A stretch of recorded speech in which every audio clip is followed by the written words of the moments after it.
शुक्रवार का दिन हरियाणा की अनाज मंडियों में फसल खरीद का दूसरा दिन रहा, लेकिन फसल खरीद प्रक्रिया में सरकारी बदलाव और कई तकनीकी खामियों की वजह से प्रदेश भर में अभी तक फसल खरीद प्रभावी ढंग से नहीं हो पा रही है। हरियाणा में पहले दिन फसल खरीद की बात करें तो हरियाणा की मंडियों में 10,000 टन गेहूं आया, लेकिन खरीद 10% यानी 1,000 टन की ही हुई। इतनी कम खरीदारी होने के पीछे कई बड़ी वजह मानी जा रही हैं। किसान और आड़तियों का कनेक्शन ब्रेक। अब फसल की खरीद पर आड़तियों को उनकी आड़त राज्य सरकार देगी और इसे किसानों के भुगतान से नहीं काटा जाएगा, लेकिन सरकारी दावों पर प्रदेश भर के व्यापारी और किसान संगठन सहमत नहीं दिख रहे हैं। सरसों का सरकारी रेट बाजार से कम। सरसों के किसान इस बार सरकारी खरीद में रुचि नहीं दिखा रहे हैं। किसानों का कहना है कि उन्हें मंडियों से बाहर अच्छे भाव मिल रहे हैं, इसलिए वो सरकारी दामों पर अपनी फसल नहीं बेचेंगे। ऑनलाइन रजिस्ट्रेशन बड़ी बाधा। सरकार ने मेरी फसल मेरा ब्यौरा पोर्टल पर रजिस्ट्रेशन करवाने के लिए कहा है और अगर किसानों का इस पोर्टल पर रजिस्ट्रेशन नहीं होगा तो वो अपनी फसल अनाज मंडी में नहीं बेच सकेंगे। अभी तक कई किसानों ने इस पोर्टल पर रजिस्ट्रेशन नहीं किया है, ऐसे में उन्हें दिक्कत हो सकती है। चलिए ये जान लेते हैं कि प्रदेश भर की मंडियों में पहले दिन का हाल कैसा रहा। सरकारी नियमों के बदलने की वजह से प्रदेश की बहुत सी मंडियों में पहले दिन फसल खरीद प्रक्रिया शुरू ही नहीं हुई।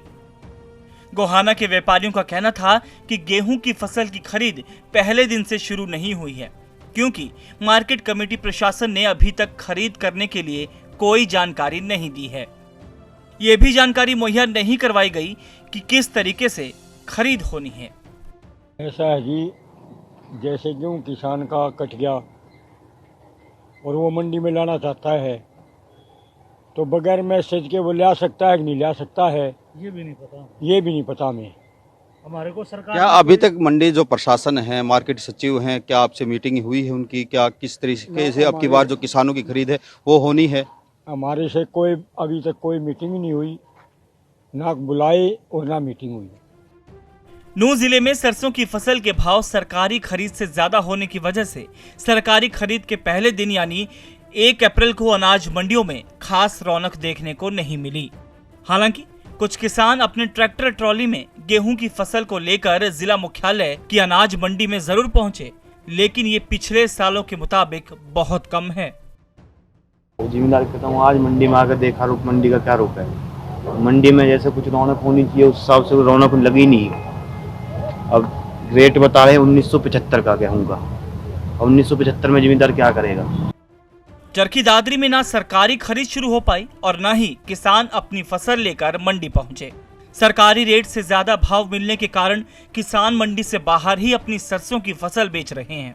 ऐसे में आड़तियों का आरोप है कि मंडी अधिकारियों की मिलीभगत के चलते तेल मिल मालिक बाहर से ही सरसों खरीदकर सरसों को मार्केट फीस और जीएसटी की लाखों रुपए की चपत लगा रहे हैं।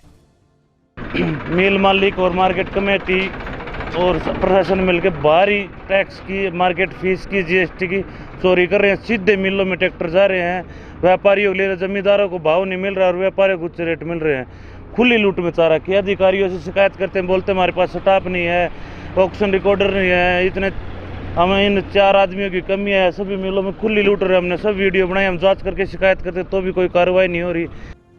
इसी तरह फसल खरीद के पहले दिन प्रदेश भर की मंडियों में करीब करीब एक जैसी ही तस्वीरें देखने को मिली। इन सभी समस्याओं के अलावा प्रदेश भर की मंडियों से किसानों और व्यापारियों की तरफ से अव्यवस्था की भी शिकायत देखने को मिली। ज्यादातर मंडियों में शौचालय और पीने की पानी की व्यवस्था को लेकर कमी देखने को मिली है। वहीं प्रदेश की मंडियों में साफ सफाई नहीं होना भी बड़ी समस्या है। Bureau report, ETV Bharat Haryana.